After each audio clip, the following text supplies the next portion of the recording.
na anak ni Ivy Tan, di ba? Ako po yung anak niyong dalawa. Pati ikaw, dinadamay ng nanay mo para sa scheme niya sa akin. Pati ikaw, ginagamit ng nanay mo para makaganti dun sa asawa ko, kay Laura. Pero hindi kasi sapat yung sinasabi mong lukso ng dugo para sabihin siya yung totoo mong daddy. Naniniwala ako na si Tito Alfred yung daddy ko. Junior, wala kaming nakaraang relasyon ni Ivy Tan. At lalo nang hindi ko anak yung asawa mo. Sigurado ako may matibay na dahilan kaya ginagawa na yun, hindi lang para makaganti kay nanay. Kung ano man yun, hindi ko alam. The way I see it, mukhang eager si Rachel na bawiin ng daddy daw niya. Kaya pilit niya kinukonvince si Tita Ivy to do something about it. Siya pa yung kumukumbinsi kay Mami? Pwede ba umalis ka na rito? Huli na to. Alfred! Alfred, kausapin kita! Si Ivy, kuya pumunta siya dito tapos nag-aaway sila ngayon ni nanay. Ha? Ako gusto mong patayin, ha? Ako gusto mong patayin, ha? Rachel, ayaw ka makita yung nanay mo eh. Eh di kung ayaw mo siyang makita, umalis ka, doon ka tumira sa nanay mo. Alam mo, buti pa nga siguro. Hindi to ang gusto kong mangyari, hindi to! Mami! Mami! Mami! Mami! Mami! Manang Flor! Manang Flor! Ate Didi! Ay! Ma'am! Ay! Ano? Gisingin gusto na Tita Cynthia! Ay! Sige! Ay! Doon na! Ma'am! Mami!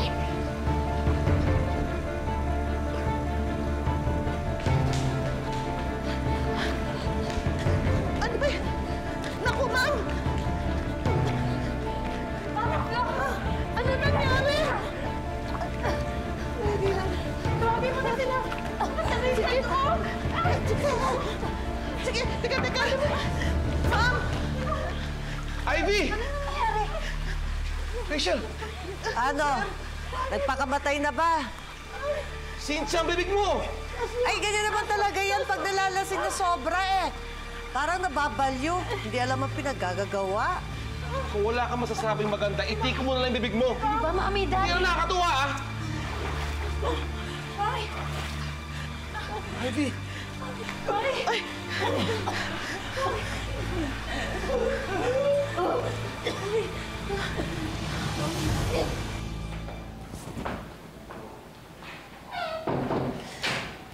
Ano ba kasi talaga nangyari? Hindi ko pa rin alam eh. Pero bukas malalaman natin kapag nahimasmasan na si Mami. Sa ngayon, hayaan na lang muna natin siya magpahinga. Si Junior ba? Nandun sa nanay niya. Nagpapalamig ng ulo. Medyo nagkasagutan kasi kami. Ah, so nagkaroon pa pala kayo ng LQ. Pero sana, no, hindi siya masobran sa pagpapalamig ng ulo niya. Kasi baka ma-freeze todo yun. Mawala ka sa isip niya. Parang yung daddy mo na nagkaroon ng self-proclaimed amnesia. Hindi naman siguro, Achi.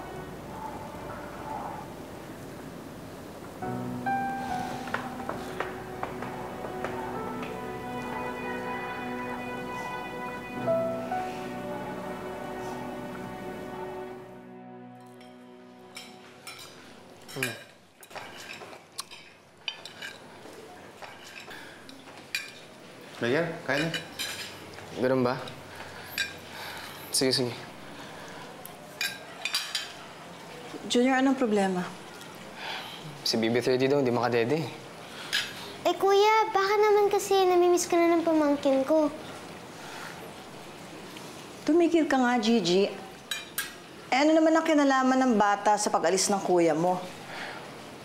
May kailangan talaga umuwi. Hindi ako papakili dito hanggang di ko nalalaman kung bakit di nakakadede si baby. Dumito ka na muna, kumain ka na muna. Ayaw mo ba kumain muna? Di na, doon na lang ako, ha? Sige na.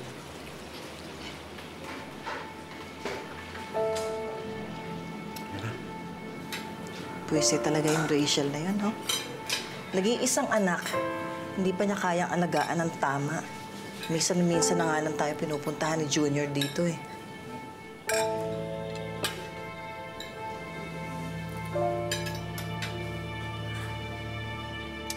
Kain na.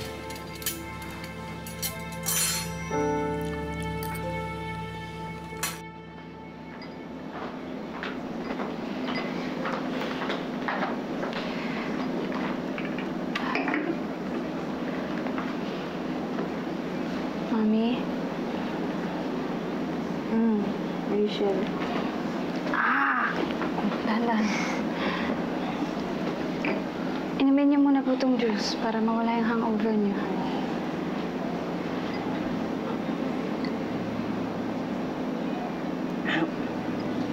Kahit nalasing na naman ako kagabi. Opo. At tinakot niyo kaming lahat. Especially me. Bakit anong ginawa ko? Nakita ko kayong lumulutang sa pool unconscious. Akala ko nga patay na kayo eh. Mami, huwag mo nang gagawin ulit yun, ha? Ngayon pa nga lang tayo nagkakasama ng matagal eh. Hindi ko kaya mawala ka. I'm sorry. Pangako eh, hindi ako mawawala sa tabi mo. I'm sorry for what happened.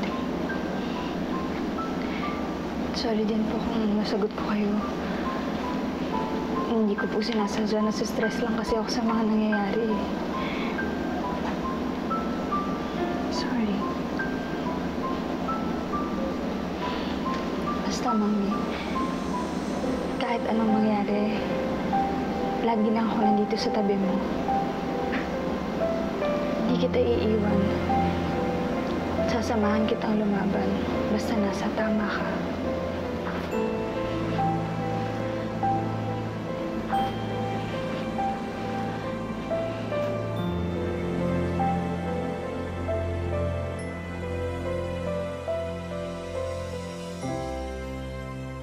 Ay, naku sis. Ang nega. Ang tsaka kasi ng motibo mo. Kaya yan, hindi tuloy in-approve ni Lord ang prayer mo na magtagal sa'yo yung anak mong si Junior. Eh, teka nga muna. Kakampi ba kita o kalaban? Eh, syempre, kakampi. Ano ka ba? Eh, ba't lagi ka nakakontra? Eh, paano naman, Mars? Wala ka nang ibang inisip kundi yung kanigahan mo, yung paghiganti mo dyan sa Ivy Tan na yan. Puro na lang ganon. Ano ka ba naman? Dapat syempre iba naman. Alam mo kaya nga tayo nag-modeling kanina, di ba? Kaya nga tayo nagre-relax ngayon. Para maging maganda ang vibrations mo, hindi ba? Para kumanda ang aura mo. Eh, kung hindi, ganyan ka ng ganyan, eh wala, tsaka. Hindi ka gaganda niyan kahit bihisan kita ng diamante. Tsaka ka pa rin. Nakakabwisit lang kasi itong si Junior na anak ko eh. Na biglang umalis dahil dun sa Rachel na yon. Hindi kasi palibhasa marunong mag-alaga ng anak niya. Kaya ayun, baka kung ano-ano na nangyayari dun sa apo ko. Ayan. Ayan na naman ang sinasabi ko. Nega na naman. Alam mo, kung hindi yung paghiganti mo kay Ivy Tan ang iniisip mo, yan namang kung ano-anong reklamo mo dyan sa anak mong si Junior. Ano ba? Lumang-lumang storya na yan. Laura, it's a new year. Dapat bago na. Balik Alindog program. Ano mo ang dapat mong gawin? Magpaganda ka. Magpa-sexy ka. Alam mo, talagang dapat bago. Ganon. Kasi kung hindi, sige ka. Baka mamaya magsawa sa'yo si Papa Alfred. Delicious pa naman yun. Diba? Hindi. Tsaka nagkakamali, Chick-Chick. Hinding-hindi ako ipagpapalit ng asawa ko. Nararamdaman ko, hindi niya ako ipapagpalit kahit kanino dahil mahal na mahal niya ako, kahit pa dun sa Ivy Tan na yun. Ay, confident. Talaga. Correct. Pero bawas nega. Oh, akala ko umuwi ka sa inyo. Ba't nandito ka na agad? Si Baby Thursday daw hindi makatede.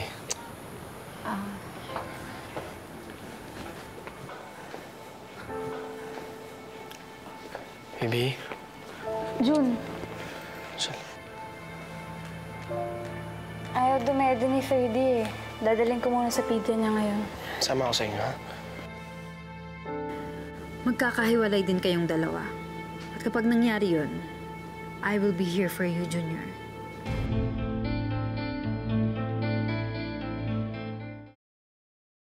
Baby!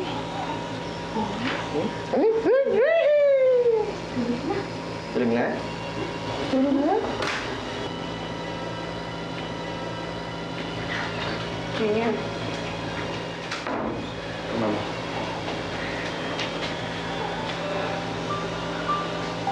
Mami, sorry. Sa pag-alis ko. Oo, aminin ko, nagalit ako sa inyo. Dahil sa nangyari sa inyo ni nanay. Pero hanggang doon na lang ho yun. Maliwanag na ho yung isip ko. Malinaw na ho sa akin na kahit ano pang sapiting problema ng pamilya ito, dapat di kami nangingialam na relation. Dapat tumutulong kami sa paglutas ng problema. Junior, maraming salamat sa pag-intindi mo.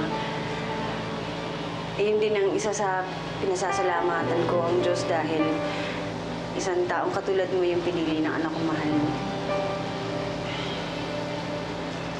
So, welcome back to our family.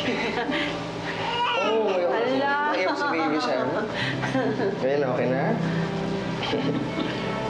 Okay na?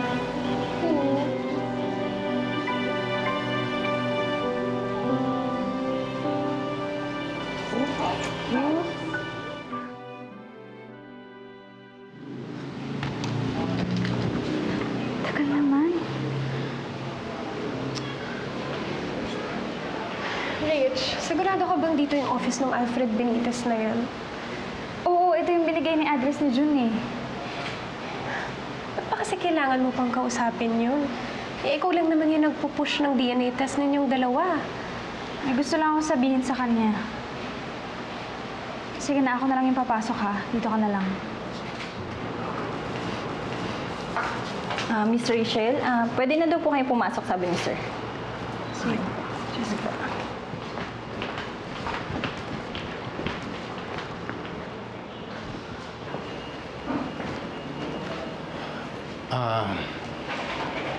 Have a seat. No thanks. Hindi rin ako magtatagal. May gusto lang akong sabihin sa'yo. Tungkol ba ito sa pagtanggi ko sa DNA test na gusto mangyari ng mami mo? Part of, yes. But don't worry dahil hindi kita susumbatan sa pagtanggi mo sa pakiusap ng mami ko. Kung ayaw mo talagang aminin na ikaw ang daddy ko, fine. Desisyon mo yan. Pero sana lang hindi dumating yung oras na ma-realize mo na tama yung sinasabi namin ni Mommy. Dahil kapag dumating yung time na yun, wala ka ng pamilyang babalikan. Ikaw naman ang maghahabol sa amin ng Mommy ko. Goodbye, Mr. Benitez.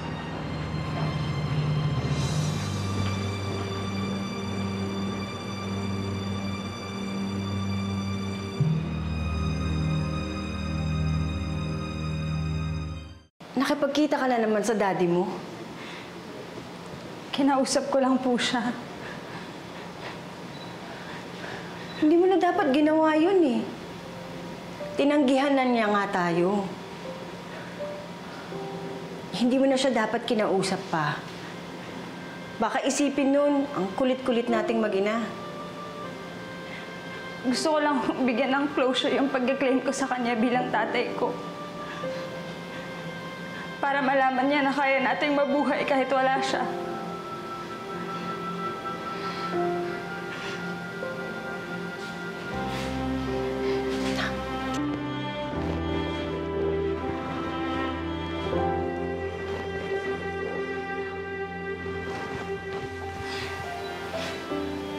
Kaya naman natin, Mommy, di ba? Kaya natin maging masaya kahit kayong dalawa lang. Ikaw, ako, si June, si Thirdy.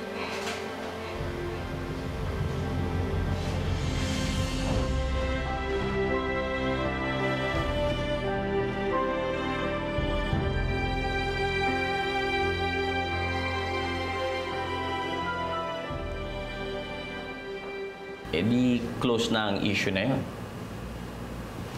Yeah. Oh, at least, hindi na kayo guguluhin ni Laura nung mag-inang yun. Bakit parang hindi ka pa rin masaya? Masaya naman. At least tapos na yung problema. Pero inisip ko yung naging reaction ko kanina habang nagsasalita siya sa harap ko. Wala akong naisip, wala akong nasabi, wala akong nagawa habang nagsasalita siya.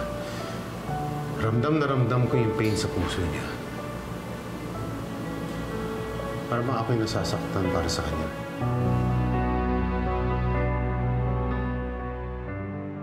Paki-file mo lang ito lahat, ha? Yes, ma'am. Thank you. Oh, Ivy, anong ginagawa mo rito? Huwag mo sabihing nagtatrabaho ka lang. Yes, Hachi. Okay naman ako eh. Physically and emotionally, kaya ko naman magtrabaho. How about Alfred?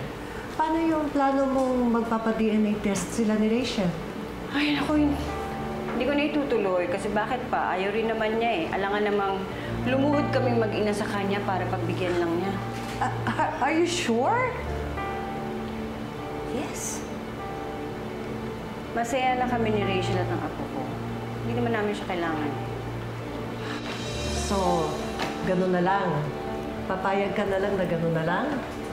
Hayaan mo si Laura na maging masaya kay Nelson habang kayo mag-ina nagdurusa. Ano ba? Talagang naloloka ka na ba? Hindi, Achi. Kaya nga bago pa ako maloka, kakalimutan ko na si Nelson. Kasi mabuti nang siyang mawala. Mas kawawa ang anak ko at saka apo ko kapag ako ang nawala.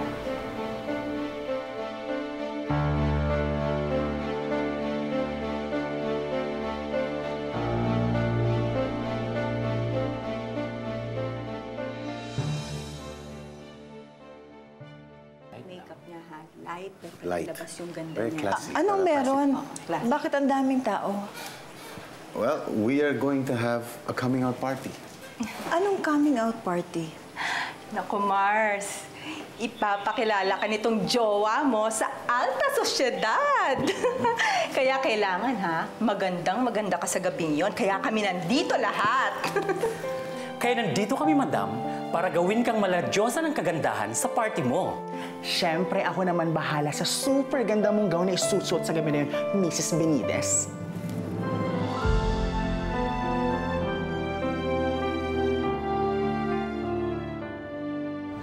Sinasabi ko na nga ba eh, tamang hinala namin ni Madir.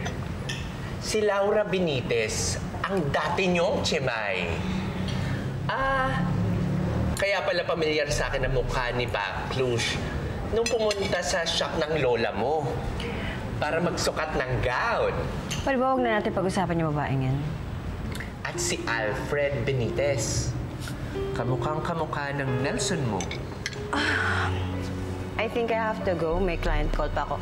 Waiter, bill please. So wala kang planong umaten? Wala. So papayag ka na bigla ka na lang kabugin ng babaeng yan sa society page? Pag chumika yan sa business community na dadalo sa party na yan, matutulog ang heavy equipment business nyo. Remember, mortal mong kaawayan na asawa na ngayon ng pinakamayaman at pinakabigating negosyante. Kaya-kaya niya tapatan kung anong meron ka. Kaya kung ako sa'yo, ngayon pa lang, pabagsakin mo na yan.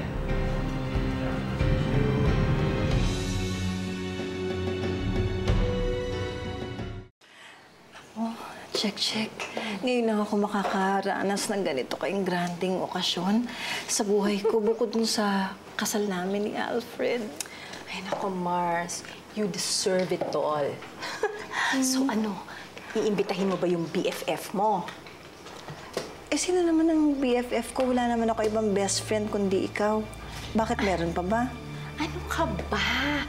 Yung BFF mo dati.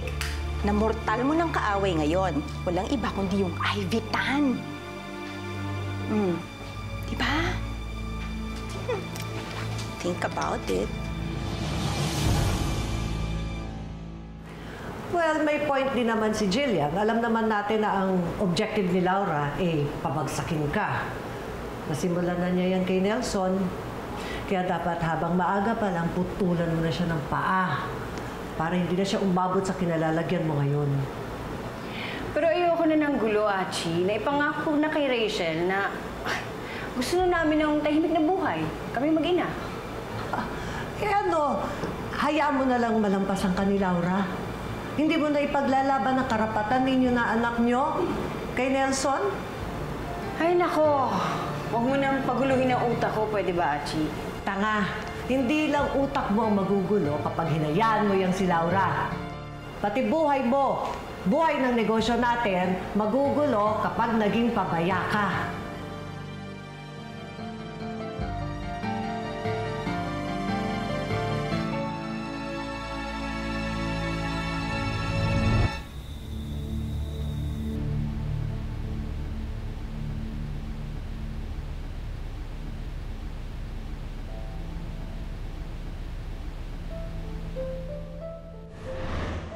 Ang katulong natin na tinuturing mong kaibigan, siyang nagsumbong kay Papa.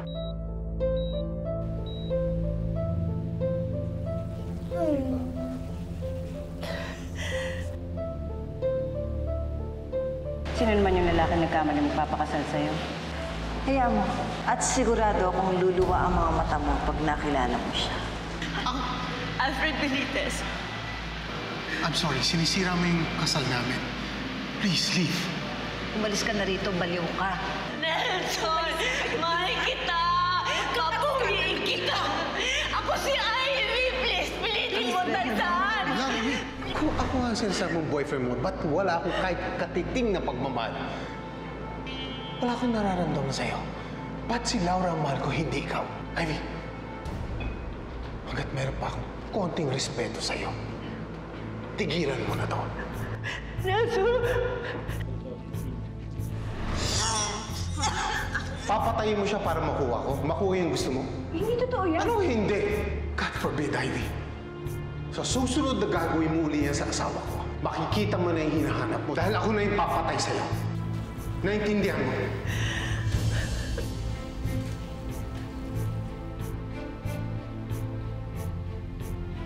Tinanggihan na niya nga tayo. Baka isipin nun, ang kulit-kulit nating mag-ina. Gusto ko lang bigyan ng closure yung pag-claim ko sa kanya bilang tatay ko para malaman niya na kaya nating mabuhay kahit wala siya.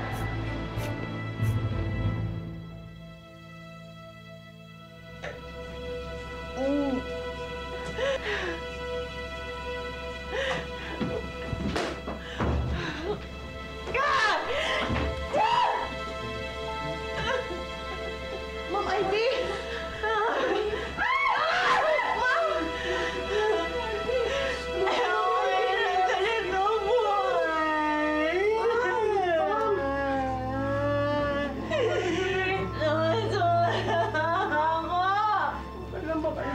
Hindi ako okay! Ano yung ginagawa niyo dito, ha? Lumayas kayo! Lumayas kayo! Sumusama na ako sa inyo!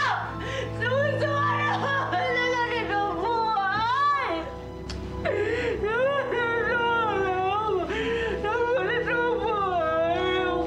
Ma'am Ivy, ano ba yan? Tama na, lasing na lasing ka na eh. Tama na, tama na. Flor! Wala na magulong buhay. Hirap-hirap na ako.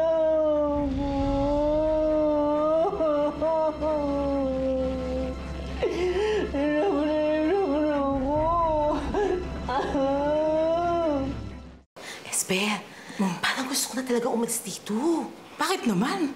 Hindi ko na kinakaya si Ma'am Ivy. Natatakot na ako. Parang nabukaliw na, naloloka na, kakainom na ka na. Pero, alam mo, huwag ka mag-alala. Pag aalis ka rito, may kasama ka. Ako. Ay, naku, sa totoo lang, hindi na rin kinakaya ng powers ko yung mga kalokohan ni Ma'am Ivy. Naku, baka sa susunod naman yung festlock ko na, ang matamaan ko ano-ano nga binabato niyang bote, no? Naku, Diyos ko, kaya niya naman ang aking kaganda. Walang aalis. Saka walang nababaliw dito, ha? Hindi nababaliw si Ma'am Ivy. Naiintindihan niyo? Manang Flor? Ano pong pinag-uusapan niyo? Bakit parang narinig ko yata yung pangalan ni Mommy? Wala, Ma'am Rachel. Wala po. Manang Flor, aminin mo na kasi. Kasi medyo iba na yung mga ginagawa talaga ni Ma'am Ivy nitong mga nakaraang araw. Iba na yung mga kinikilos niya dahil kanunugan ng alak. Sige na. Esther, itigil mo yung bunganga mo. Ano? Oo nga naman, Manang Flor. Bakit ba hindi natin aminin yung totoo kay Ma'am Rachel na hindi na maganda ito nakaraang araw kalagayan ng mami niya? Parang nababaliw na. What?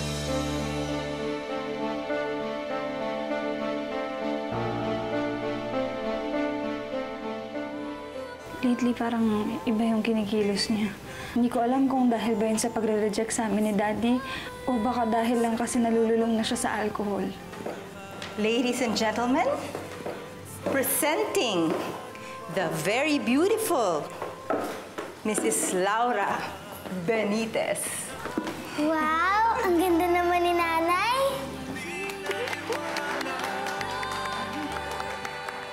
Ay, wait. What?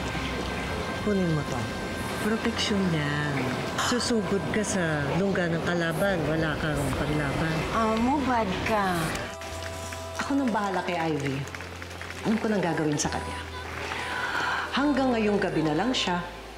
Bukas, tapos na ang problema natin sa kanya. Lara! Lara! Lara!